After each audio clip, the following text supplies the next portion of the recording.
Mas você ainda pensa, você foi candidato à Presidente, foi. presidência do Vasco. E pelo que eu andei vendo, você liderou por um tempo as pesquisas, não foi? Aham.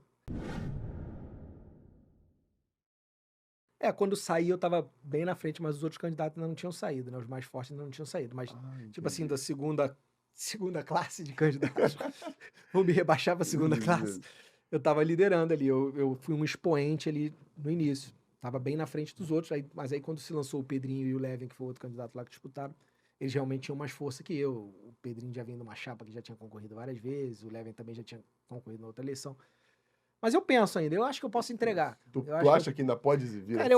eu acho que eu sou um cara, apesar de muitas pessoas não reconhecerem isso, eu acho que hoje poucas pessoas viveram o que eu vivi no Vasco. Poucas pessoas têm a experiência de Vasco que eu tive. Poucas pessoas têm a experiência de futebol que eu tive. Acho que poucas pessoas no mundo do futebol viveram o que eu vivi no futebol. São 40 anos dentro daquilo, acompanhando de verdade, e tudo. E eu vivia uma coisa que às vezes muita gente tem a parte de campo. Aí outros têm a parte de executivo de futebol. Outros têm a parte de dirigente. Eu consegui militar em todas essas áreas. Eu vivi toda a parte política do futebol, toda a discussão política de futebol com meu pai, de federação, de CBF, e de Brasília, de relação com o poder público.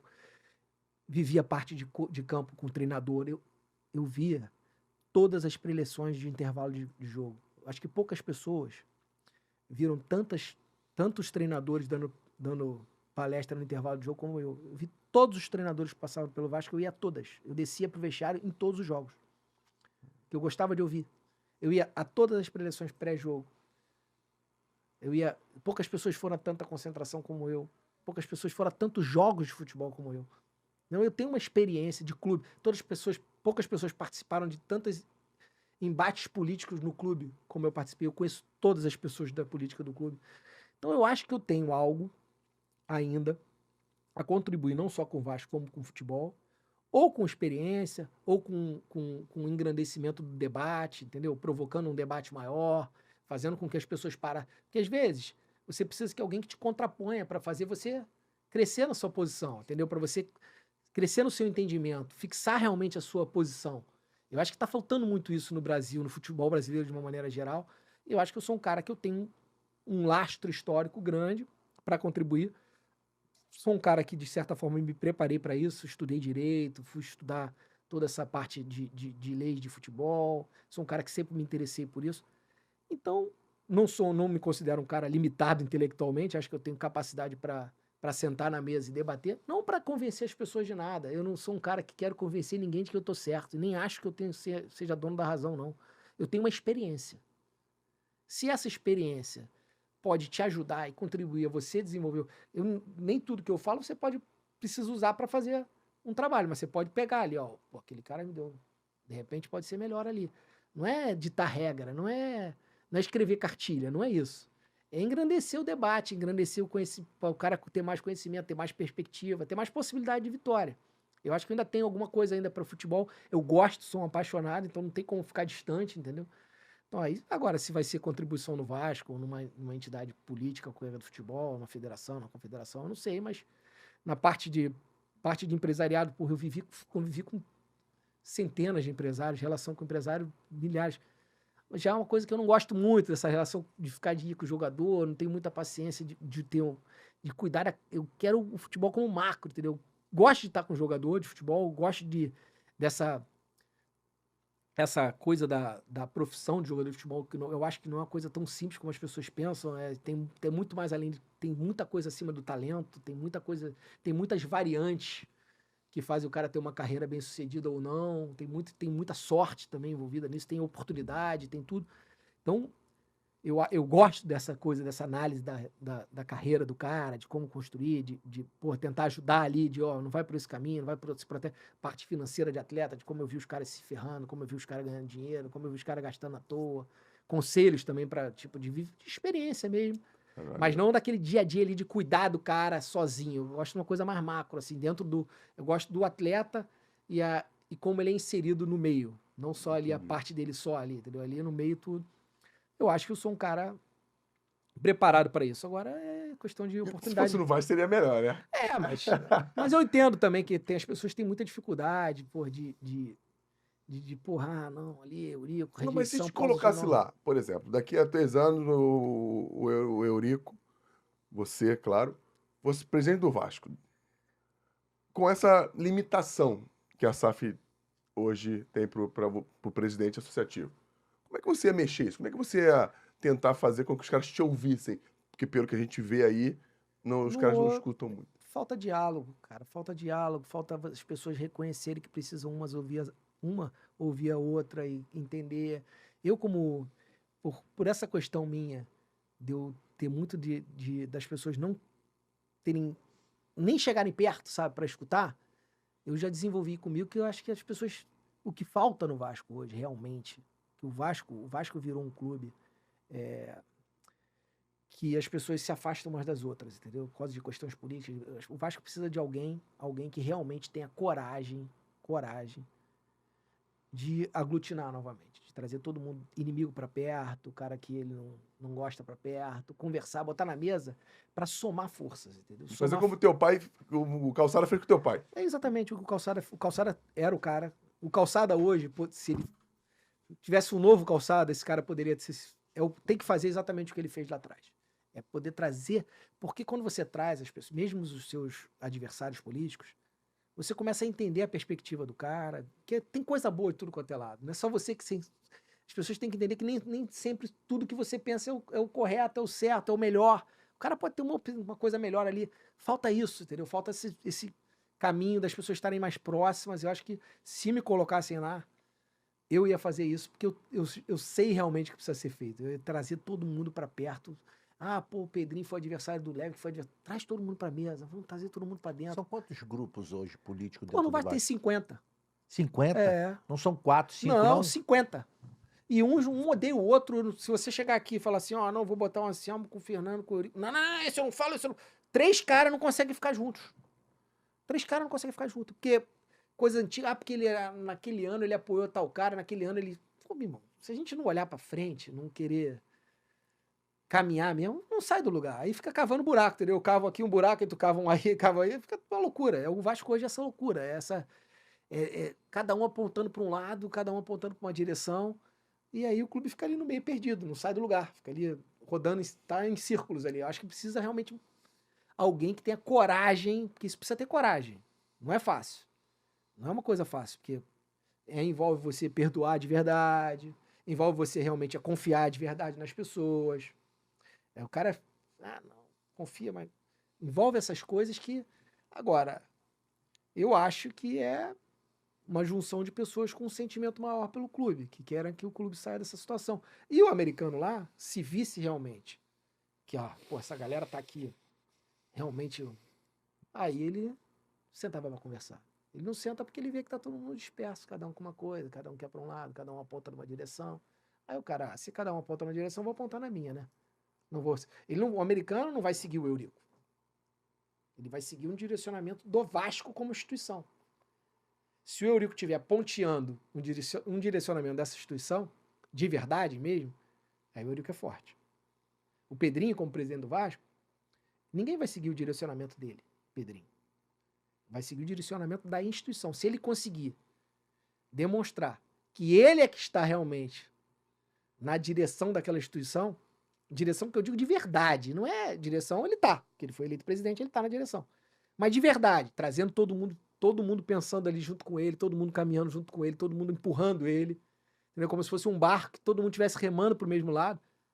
Você não consegue parar esse barco. Agora, quando um rema pra cá, outro rema pra cá, o barco tá aqui rodando e o americano tá de lá de cima olhando e Pedrinho tá ali, né? Ele é o chefe ali do barco, mas o dia que o Vasco der essa demonstração, porque essa instituição é muito poderosa, é muita gente. Você vai juntar poder público, poder do cara do judiciário, vai juntar todo mundo do mesmo lado, todo mundo sentado do mesmo lado do balcão, o cara vem sentar. Agora o cara, olha, tá um sentado aqui, outro sentado lá, outro sentado... Aí o cara fala, não vou sentar com o Pedrinho aqui, porque é mais um ali na multidão, só tá ali na cadeira. Tá na cadeira, daqui a 3 anos tá outro, daqui a 3 anos tá outro. Não é a representatividade efetiva da instituição. O Vasco precisa voltar realmente a ser realmente representado institucionalmente. Representada é quando você representa mesmo, quando aquelas 15, 20 milhões de pessoas estão te dando aval para você representar elas e estão concordando com o que você está fazendo e estão caminhando naquela mesma direção. Aí é muita força. Ninguém resiste. Ninguém resiste a nenhum dos clubes grandes do Brasil realmente numa direção. Ninguém. É muita força. São 10, 15, 5. É muita gente. Você falar em 5 milhões de pessoas, é metade da população de Portugal. Ninguém resiste a isso, não. É muita gente. O Vasco tá lá com 15, 20 milhões de pessoas. Ninguém resiste. É muita gente.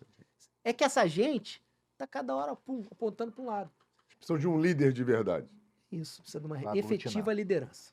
Efetiva liderança e liderança que as pessoas confiem, acreditem e perdoem o que ela fez lá atrás. Porque todo mundo cometeu um deslize, todo mundo teve apoiando um que não gostou, caralho. É preciso que realmente tenha isso. Agora, é muito difícil, não é uma coisa fácil. Eu, se me desse a oportunidade, eu ia lutar por isso. Antes de fazer qualquer coisa, eu ia lutar para tentar aglutinar, para depois caminhar.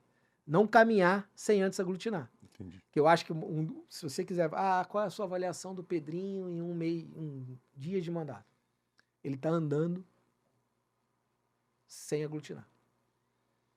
Eu aglutinaria antes para depois caminhar. Andar sem aglutinar vai te demandar um esforço muito maior para as pessoas. Porque aí o cara pensa o seguinte: eu tô indo fazer o que ele quer. E não eu tô indo me aglutinar para fazer o que nós queremos. Você tem que convencer as pessoas do que o que você vai fazer é o melhor, as pessoas realmente estarem convencidas, aí elas vão junto com você.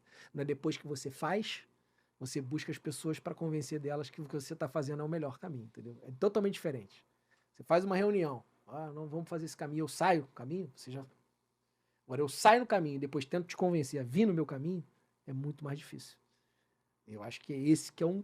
Se você fosse me avaliar o erro que ele está cometendo, ele pode estar até tomando o caminho certo. O caminho que eu acredito ser certo. Mas não adianta só eu acreditar ser certo. Eu preciso que eu acredite, que o Anselmo acredite, que o Fernando acredite, que todos acreditem. Então eu preciso aglutinar para depois caminhar. Zarpar o barco com o barco cheio. Ele está zarpando, está pedindo para as pessoas pularem no barco. Aí vai ter dificuldade. Espero que ele consiga, que as pessoas pulem no barco, no meio com o barco andando, entendeu? É pular, é subir com o barco andando. Era muito mais fácil subir com o barco parado. Euriquim, sempre falam da eleição do Vasco, né? Que é uma maneira bem complexa, que é difícil para as pessoas entenderem. Tem como explicar para a gente de uma maneira prática como é que funciona a eleição no Vasco? Agora mudou, né, Anselmo? Mudou. Agora virou direta. O presidente é eleito diretamente. É o quê? Os sócios, todos os sócios? Não Os tem... sócios com um ano de mensalidade paga votam e aí elege o presidente diretamente. Antigamente, os sócios elegiam uma chapa no conselho. Ah, tá. Era uma chapa de 150 membros, que 120 eram da primeira colocada e 30 da segunda colocada, que se juntavam a 150 conselheiros vitalícios, que eram os beneméritos e grandes beneméritos. E esses 300 é que elegiam o presidente. Então, aquelas coisas de campanha política que fazia, eu sou candidato, não era. A chapa, ele era o representante de uma chapa. Então, podia chegar no conselho e perder. Era difícil perder, porque quando você faz 120 num conselho de 300, você só precisa de mais 31 votos para ter maioria em 270, não é? Em 170, 180. Você precisa em 180 ter 31. Não é difícil, é praticamente impossível você não ter. Mas aí aconteceu isso uma vez na história, aí deu esse bobolô todo. Mas deu por quê? Por que deu esse bobolô todo? Não foi porque esses 120 perderam. Foi porque os 120 se dividiram em dois e aí foram para duas chapas, entendeu? Os 120 que ganharam, eles não precisavam só de 30. Eles se dividiram em duas chapas de 60 e cada um precisava do mesmo número. Ficou meio a meio. Então, por isso que ele perdeu. Entendeu? Se os 120 estivessem juntos, não iam perder nunca, entendeu? Como nunca perderam. É porque foram duas chapas da mesma chapa, dois candidatos a presidente da mesma chapa vencedora. A chapa que venceu lançou dois candidatos. Isso é que nunca aconteceu na história. Isso ninguém É sabe. isso que ninguém fala. Parece que veio um candidato. O Eurico lançou um candidato e deu um golpe. Não foi nada disso. O Eurico apoiou um dos candidatos que a chapa lançou. A chapa lançou o Campelo e o Júlio Brandt. Os dois eram da mesma chapa vencedora. E aí o Eurico apoiou um dos dois. Tinha que apoiar um dos dois. Apoiou o Campelo ganhou. Mas a chapa não foi um candidato outro, entendeu? É isso que as pessoas... Aí as pessoas... Não, foi um golpe do Conselho dos Beneméritos. Aí tem essa carga em cima do Conselho Vitalício do clube, como se o Conselho Vitalício do clube tivesse... Não, o Conselho Vitalício do clube não votou num candidato da chapa que ganhou. A chapa que ganhou fez o presidente. Não foi a chapa que... A chapa que ganhou fez o presidente. Agora entendeu. Eu Agora entendi, também. era É isso. totalmente diferente, entendeu? As pessoas vendem um discurso pra fora como se fosse, pô, a chapa que perdeu a eleição. Os sócios elegeram uma chapa. E essa chapa escolheu o presidente. Só que não escolheu o cara que achava que ia ser o candidato. Ele foi traído pela própria chapa. Foi traído pela chapa dele, entendeu? A chapa dele... Por quê? Porque se montou uma chapa com o caminho andando, sem confiança, com o barco não sentaram antes de lançar, lançou um, aí depois o outro foi, quis apoiar, aí abraça a chapa que não tá... Cara que quer, mas não quer. E aí, a quebra de confiança, não tem confiança. Aí se romperam e se brigaram lá no meio. Diz Foi que isso. cantou vitória antes da...